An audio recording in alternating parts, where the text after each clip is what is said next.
नमस्कार विद्यार्थी मित्रांनो. आपण बी ए भाग 1 ते बी ए भाग 3 पर्यंत भूगोलामधले विविध मुद्दे आणि भूगोलामधल्या विज्ञानाचा अभ्यास केलेला आहे. आपण यावर्षी म्हणजे शैक्षणिक वर्ष 2020-21 मध्ये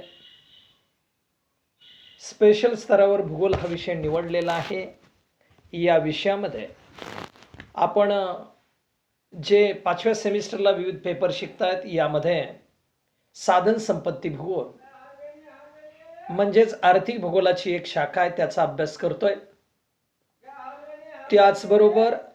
त्याचबरोबर आपण नागरी भूगोल अर्बन जॉग्राफी या पेपरचा अभ्यास केलेला आहे. याशिवाय तिसरा जो पेपर या सेमिस्टरला तुम्हाला स्पेशल स्तरावर आहे त्या पेपरचं नाव आहे भूविज्ञान विकास डेव्हलपमेंट ऑफ जिओग्राफी, असं या पेपरचं नाव आहे. सेमिस्टर 5ला हा पेपर नंबर 9 आहे. या पेपरमध्ये आपल्याला 4 प्रकरणाच्या माध्यमातून भूगोलातील वेगवेगळे प्रभाव अभ्यासायचे आहे. या पेपरचं नावच आहे भूगोल विकास. यामध्ये पहिल्या प्रकरणामध्ये आपण history of geographical idea brief review असा एक मुद्दा आहे, असा एक प्रकरण आहे. या प्रकरणामध्ये कॉन्ट्रीब्युशन ऑफ ग्रीक आणि रोमन जिओग्राफर्स आहे. त्यानंतर एन्शियंट इंडियन जिओग्राफिकल कन्सेप्ट्स आहेत. त्यानंतर अलेक्झांडर हॉन हम्बोल्ट आहे आणि कार्ल रिटर आहे. विद्यार्थी मित्रांनो, आजच्या लेक्चरला आपल्या आवडीचा आणि भूगोलामध्ये फार मोठं योगदान असलेल्या कार्ल रिटर तुमच्यासमोर पोट आहे. या कार्ल रिटर यांचा आपल्याला अभ्यास करायचा आहे. हा अभ्यास करत असताना कार्ल रिटर यांचा जीवन परिचय, कार्ल रिटर यांचं भूगोलातील कार्य, कार्ल रिटर यांच्या काही असणाऱ्या संकल्पना यांची मांडणी करायची आहे. तर चला ऐका आपण विद्यार्थी मित्रांनो. आपल्याला कार्ल रिटर नावाचा भूगोलामधला फार मोठा विद्वान, भूगोल अभ्यासक, भूगोलशास्त्रज्ञ कार्ल रिटर यांचा कालखंड आहे इसवी सन 1779 ते 1859 एवढा हा कालखंड आहे. या कार्ल रिटरची पहिल्या सुरुवातीला आपण ओळख करून घेऊया. कार्ल रिटर हा जर्मनी देशाचा भूगोलशास्त्रज्ञ. या विद्वानाचा जन्म 7 ऑगस्ट 1779 रोजी कुल्लिनबर्ग नावाच्या शहरामध्ये झाला. त्यांचं प्राथमिक शिक्षण भूगोलाच्या अभ्यासकाला जसे हवे तशा प्रकारे झाले.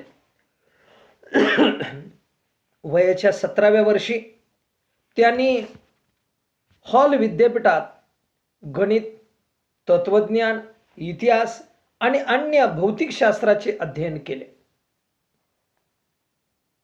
या नंतर ते हे असणारे विद्वान फ्रँकफर्ट येथे त्यांनी एका खाजगी शिक्षकाच्या मार्गदर्शनाखाली किंवा खाजगी शिक्षकाची त्यांनी नोकरी सुरू केली. या काळात त्यांनी युरोपच्या अनेक भागाचा दौरा केला. महत्त्वाची गोष्ट म्हणजे शिक्षकाची नोकरी करीत असताना त्यांनी लेखन कार्याची सुरुवात केली आणि पुढे अनेक विषयावर त्यांनी संशोधन केले. हम्बोल्ट यांच्यापेक्षा कार्ल रिटर यांनी केलेला प्रवास कमी असला तरी त्यांचे भूगोलातील कार्य फार मोठे आहे. म्हणून हम्बोल्ट बरोबर रिटर यांनाही, हम्बोल्ट या विद्वानाबरोबर रिटर यांनाही आधुनिक भूगोलाचे जनक असे म्हणतात. बघा, तुम्हाला याच्यावर ऑब्जेक्टिव्ह विचारलं जाईल टिंबटिंब यांना भूगोलातील आधुनिक भूगोलाचं जनक म्हणून संबोधलं जातं. पर्याय ऑप्शन दिलेले असतील: कुमार Ellen Semple, Vidal de la Blache, Mackinder, Carl Sauer, तसेच हम्बोल्ट आणि कार्ल रिटर असा सुद्धा ऑप्शन त्यामध्ये असेल. त्याचं उत्तर आधुनिक भूगोलाचे जनक दोघ जण कोण आहेत, तर एक हम्बोल्ट आहे आणि दुसरा कोण आहे तर कार्ल रिटर आहे. विद्यार्थी मित्रांनो, या संबंधित असणाऱ्या विद्वानाच्या आपण जीवनाचा अभ्यास करत असताना यामधले काही मुद्दे आपण विचारात घेतोय. या संबंधित विद्वानानं 28 सप्टेंबर 1859 रोजी इहलोकाची यात्रा संपवली. असा हा विद्वान आहे. कार्ल रिटर हा जर्मन भूगोलशास्त्रज्ञ आहे. 7 ऑगस्ट 1779 मध्ये जन्मलेला, क्विडलिनबर्ग नावाच्या शहरामध्ये जन्मलेला. प्राथमिक शिक्षण भूगोलाच्या तज्ज्ञ होण्यासाठी अपेक्षित तसं झालेलं. वयाच्या 17व्या वर्षी त्यांनी हॉल विद्यापीठात गणित, तत्वज्ञान, इतिहास आणि अन्य भौतिकशास्त्राचा अभ्यास केला. फ्रँकफर्ट या ठिकाणी खाजगी शिक्षकाची नोकरी त्यांनी सुरू केली. नोकरी करताना लिखाणाला सुरुवात केली. अनेक भागाचा प्रवास केला. या प्रवासातून त्यांना जी माहिती मिळाली, उमगली, ती त्यांनी मांडण्याचा प्रयत्न केला. म्हणूनच काय, या विद्वानाला आधुनिक भूगोलाचं जनक म्हणून ओळखलं जातं. अशा या विद्वानाचं 1859 साली निधन झालं. असा हा असणारा कार्ल रिटर याचा अल्प परिचय आहे. या कार्ल रिटर यांचं भूगोलातील योगदान काय आहे, या योगदानाविषयी आपण थोडीशी चर्चा विद्यार्थी मित्रांनो करू. युरोप खंडाचं प्रकाशन यांनी केलं. युरोप खंडावर एक पुस्तक लिहिलं, त्याचं प्रकाशन केलं. रिटर यांनी हॉल विद्यापीठात आपल्या वयाच्या 17व्या वर्षी शिक्षणास सुरुवात केली. तिथे त्यांनी गणित, तत्वज्ञान, इतिहास, नैसर्गिक विज्ञान इत्यादी विषयाचे अध्ययन केले. महाविद्यालय शिक्षणानंतर रिटर यांनी फ्रँकफर्ट येथे एका खाजगी शिक्षकाची नोकरी स्वीकारली. या काळात त्यांनी भूगोल विषयाचे बरेच लिखाण केले. इसवी सन 1804 मध्ये त्यांनी युरोप हे पहिले पुस्तक प्रकाशित केले. या पुस्तकाचे संपूर्ण नाव युरोप भौगोलिक, ऐतिहासिक आणि सांख्यिकीय चित्रण. पुस्तकाचं नाव असं होतं, युरोप भौगोलिक, ऐतिहासिक आणि सांख्यिकीय चित्रण. असे त्यांचे 2 खंड अनुक्रमे 1804 व 1807 रोजी प्रकाशित झाले. यापैकी पहिल्या खंडाला युरोपच्या 6 नकाशाची पुरवणी जोडण्यात आली. रिटर यांनी आपल्या ग्रंथात संपूर्ण भूमीचे वर्णन केले आहे.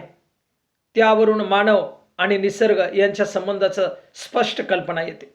युरोप खंडाच्या ग्रंथात त्यांनी नैसर्गिक व कृषी उत्पादने इतर अनेक गोष्टींचे विवेचन केले आहे. तसेच या ग्रंथाला जोडलेल्या नकाशा संग्रहाच्या पुरवणीमध्ये उंच प्रदेश, वनस्पती, पिके, प्राणी, लोकसंख्या इत्यादीचे सुसंबद्ध अशी मांडणी केलेली आहे. असे युरोप खंडाचं प्रकाशन या विद्वानाचं 1804 व 1807 2 आवृत्तीमध्ये झालं. हे भूगोलातलं योगदान आहे.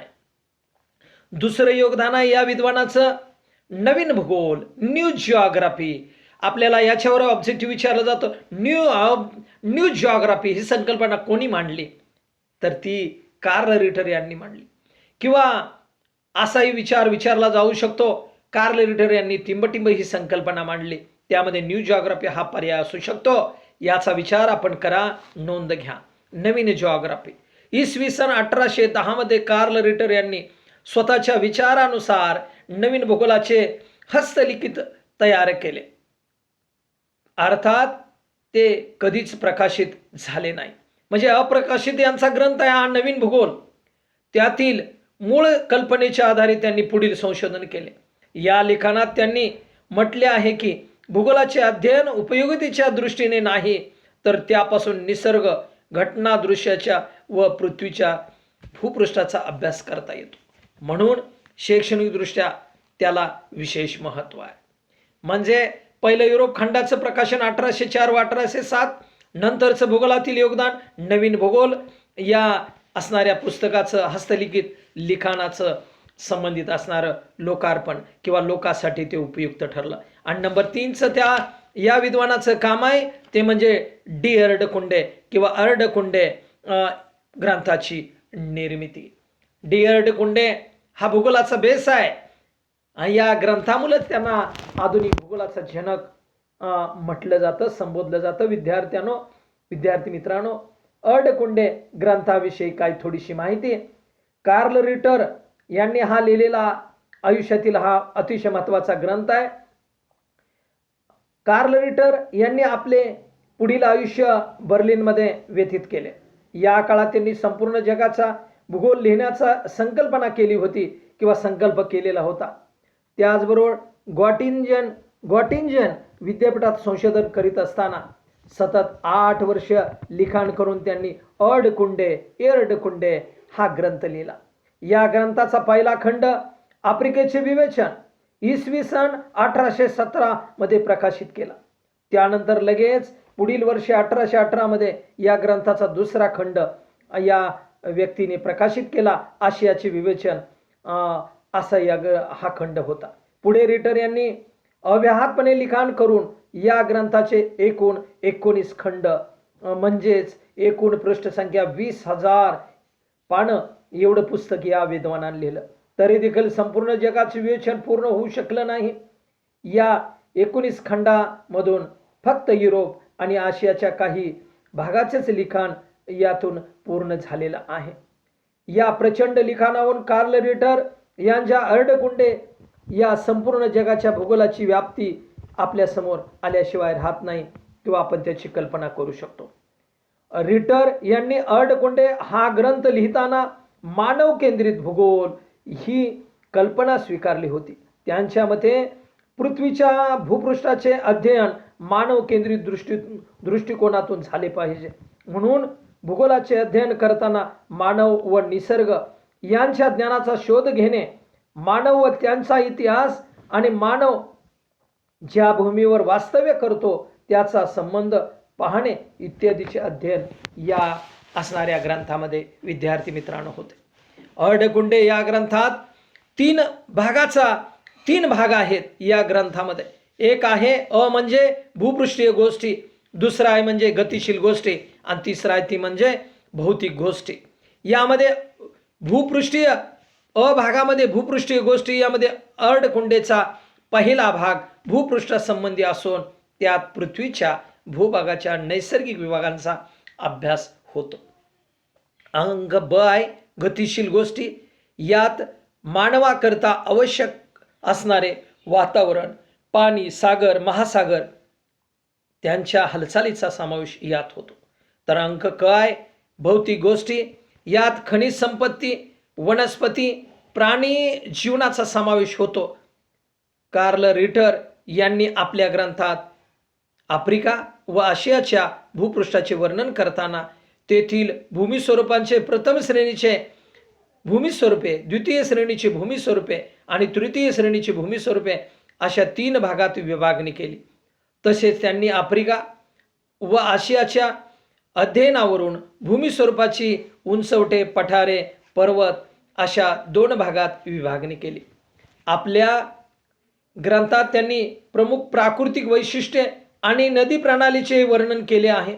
तसेच हवामान, प्रमुख उत्पादने, लोकसंख्या त्यांचे सांगोपांग विवेचन या ग्रंथात करण्यात आलेले आहे. काही ऐतिहासिक घटना, काही संशोधनासाठी केलेल्या प्रवासाच्या नोंदी याचाही उल्लेख त्यांनी या आपल्या ग्रंथामध्ये केलेला आहे. असा जगविख्यात भूगोलतज्ञ कार्ल रिटर यांचा अर्डकुंडे हा ग्रंथ. विद्यार्थी मित्रांनो लक्षात ठेवा, न्यू भूगोल संकल्पना, युरोपचा भूगोल संकल्पना, युरोपचा भूगोल पुस्तक 1804-1807 ला लिहिणारा, प्रकाशित करणारा कार्ल रिटर. नवीन भूगोल विचार मांडणारा, अप्रकाशित असा असणारा हस्तलिखित असा ग्रंथ 1810. तर अर्डकुंडे नावाचा ग्रंथ आपल्या आयुष्यामध्ये त्याने अनेक वर्ष लिहिला. 20,000 पानाचा 1817 तो प्रकाशित झाला. 1817 तो प्रकाशित झाला.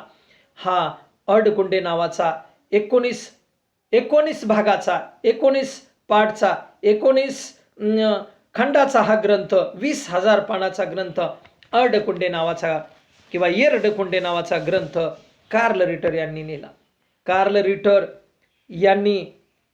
यांच्या संकल्पना ज्या आहेत त्या संकल्पनाविषयी आपण थोडीशी या ठिकाणी चर्चा मांडू. विद्यार्थी मित्रांनो, कार्ल रिटर यांनी मांडलेल्या विविध संकल्पना आहेत. यामध्ये भूगोल ही एक अनुभवजन्य शास्त्र आहे. संकल्पना त्यांनी मांडली, भूगोल एक अनुभवजन्य शास्त्र आहे, भूगोल हे एक अनुभवाचं शास्त्र आहे, असं रिटर यांचं मत होतं. निरीक्षण आणि सिद्धांत या गोष्टीच्या आधारे त्यांनी ही गोष्ट स्पष्ट केलेली आहे. निरनिराळ्या प्रदेशाचे प्रवास दौरे केल्यानंतर त्याच्यातून त्याची झालेली निरीक्षणे, नोंदी या अनेक विविध बाबीचं अध्ययन त्यांनी केलेलं आहे. म्हणून त्यांनी मांडलेल्या संकल्पना, यामधील पहिली संकल्पना आहे भूगोल एक अनुभवजन्य शास्त्र आहे. दुसरी आहे संकल्पना भूपृष्ठावरील घटना दृश्यांची संगती. रिटर यांच्या मते पृथ्वीच्या पृष्ठभागावर घडणाऱ्या घटना दृश्यामध्ये एक प्रकारची संगती असते. एखाद्या क्षेत्रात आढळणारे घटना दृश्य एकमेकाशी इतके निगडीत झालेले असतात की त्या परस्परात एकरूपता असलेली दिसून येते. पृथ्वीवरील एखाद्या प्रदेशातील घटना दृश्यांची वर्णन करून त्या अनुषंगाने जागतिक स्तरावर त्याचे विश्लेषण करता येते. या संकल्पनेद्वारे रिटर यांनी निसर्गातील विविध घटकांचा परस्पराशी असणारा संबंध शोधण्याचा प्रयत्न केलेला आहे. तिसरी संकल्पना संकल्पना त्यांची आहे, क्रम काय त्याचा. तिसरी संकल्पना आहे प्रदेशातील घटनाचे स्वरूप समजावून घेणे. कार्ल रिटरने आर्द्र व शुष्क यांच्यातील मर्यादा स्पष्ट करण्यावर भर दिला. उदाहरणार्थ नद्या, समुद्र, महासागर, सरोवरे, आर्द्र किंवा दव आणि पर्वत, पठारे, मैदाने, शुष्क किंवा कोरडी याद्वारे प्रदेशातील घटनांचे स्वरूप समजावून घेता येते, असं त्यांनी मत मांडलं. त्यांची संकल्पना आहे ती म्हणजे प्रदेशाचे पूर्णत्वाने अध्ययन करणे. प्रदेशाचे पूर्णत्वाने अध्ययन करले. कार्ल रिटर यांच्या मते प्रदेशातील अस्तित्वात असणाऱ्या गोष्टीबाबत भूविज्ञान निगडीत असते. पुढे ते म्हणतात भूविज्ञानाचा आराखडा प्रदेशामुळे निश्चित करता येतो. रिटर यांच्या या संकल्पनेचा विचार करता प्रदेशाचे अध्ययन पूर्णत्वाने केल्याशिवाय भूविज्ञानाचा अभ्यास पूर्ण होत नाही, हा असणारा या विद्वानाचा हा विचार आहे. त्यानंतर पुढचा विचार आहे तो म्हणजे मानव हा भूगोलाच्या अध्ययनाचा केंद्रबिंदू. कार्ल रिटर यांनी भूविज्ञानाच्या अध्ययनात मानवाला प्राधान्य दिले असून सर्व अध्ययनाचा केंद्रबिंदू मानव आहे असे त्यांनी म्हटले आहे. पृथ्वीच्या विविध पृष्ठभागावरील निरनिराळ्या घटनांचा अभ्यास मानवाच्या अभ्यासाशिवाय पूर्ण होत नाही, असे रिटर यांचे मत आहे. म्हणून मानव हा महत्त्वाचा केंद्रबिंदू आहे. पुढचा विचार आहे तो म्हणजे भौगोलिक विभागांची संकल्पना. प्रथम रिटर यांनी भौगोलिक विभागाची कल्पना वेगळी होती. भौगोलिक विभागाची कल्पना वेगळी होती. त्यांच्या मते भौगोलिक विभाग म्हणजे पर्वतरांगांनी वेढलेली नद्यांची खोरी होत. पुढे संशोधनानंतर त्यांनी असे सांगितले की असे विभाग हे अध्ययनाच्या उद्देशाने केलेले असतात. पुढे सखोल अध्ययनानंतर इसवी सन 1806 मध्ये त्यांनी भौगोलिक विभागासंबंधी जैविक एकात्मतेची ऑर्गॅनिक युनिटी कल्पना मांडली. रिटर यांच्यामध्ये नैसर्गिक सरहद्दीने मर्यादित असलेल्या प्रत्येक विभागात हवामान, जमीन, वनस्पती, पिके, लोकसंख्या, संस्कृती इत्यादी बाबतीत एकात्मता आढळते. कार्ल रिटर यांच्या भूगोलाचा मुख्य व महत्त्वाचा हेतू भौगोलिक विभाग स्थानिक संकल्पनेवर आधारित होता. याचे उदाहरण म्हणजे त्यांचे आफ्रिका खंडावरील संशोधनपर लिखाण होय. कार्ल रिटर यांनी प्रत्येक भूखंडाचे प्रमुख प्राकृतिक विभाग मांडलेले आहेत. त्यांनी पृथ्वीवरील विविध भूमिस्वरूपांची विभागणी पुढील प्रमाणे केली आहे. प्रथम श्रेणीचे भूमिस्वरूपे. कार्ल रिटर यांनी प्रमुख भूखंडांना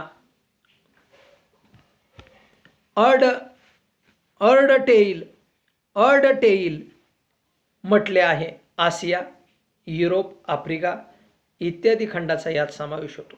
द्वितीय श्रेणीची भूमिस्वरूपे. यात प्रमुख भूमिखंडाच्या प्राकृतिक आणि नैसर्गिक विभागांना रिटर यांनी द्वितीय श्रेणीची भूमिस्वरूपे म्हटले आहे.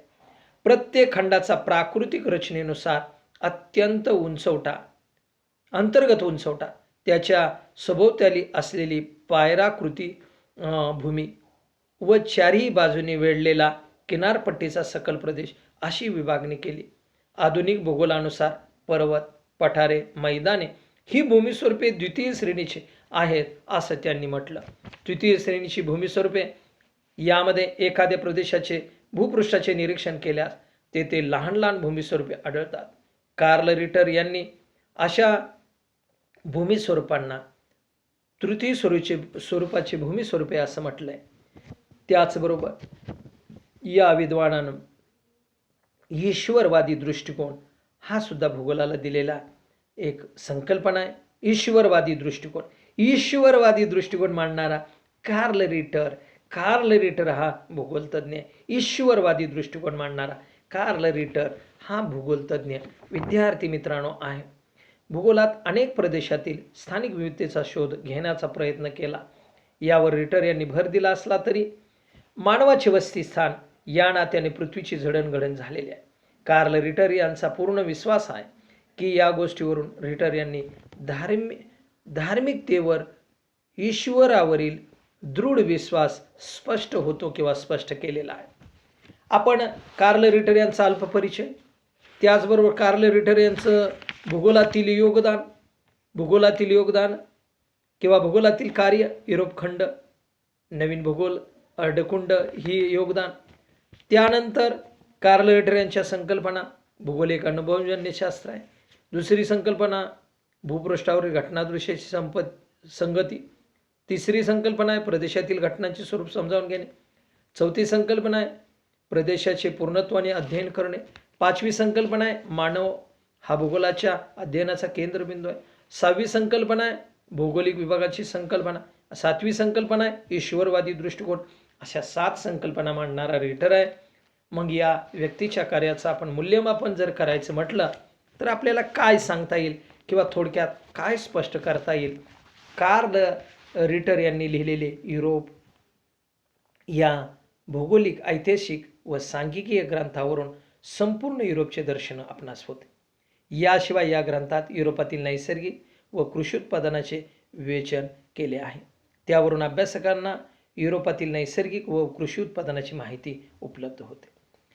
पहिलं मूल्यमापन झाल्यानंतर दुसरं मूल्यमापन आहे त्यांनी लिहिलेलं नवीन भूगोलाचे हस्तलिखित शैक्षणिकदृष्ट्या महत्त्वाचे आहे. ते प्रकाशित झाले नसले तरी त्यावरून शास्त्रज्ञांना नवीन संशोधन करण्यास मदत झालेली आहे.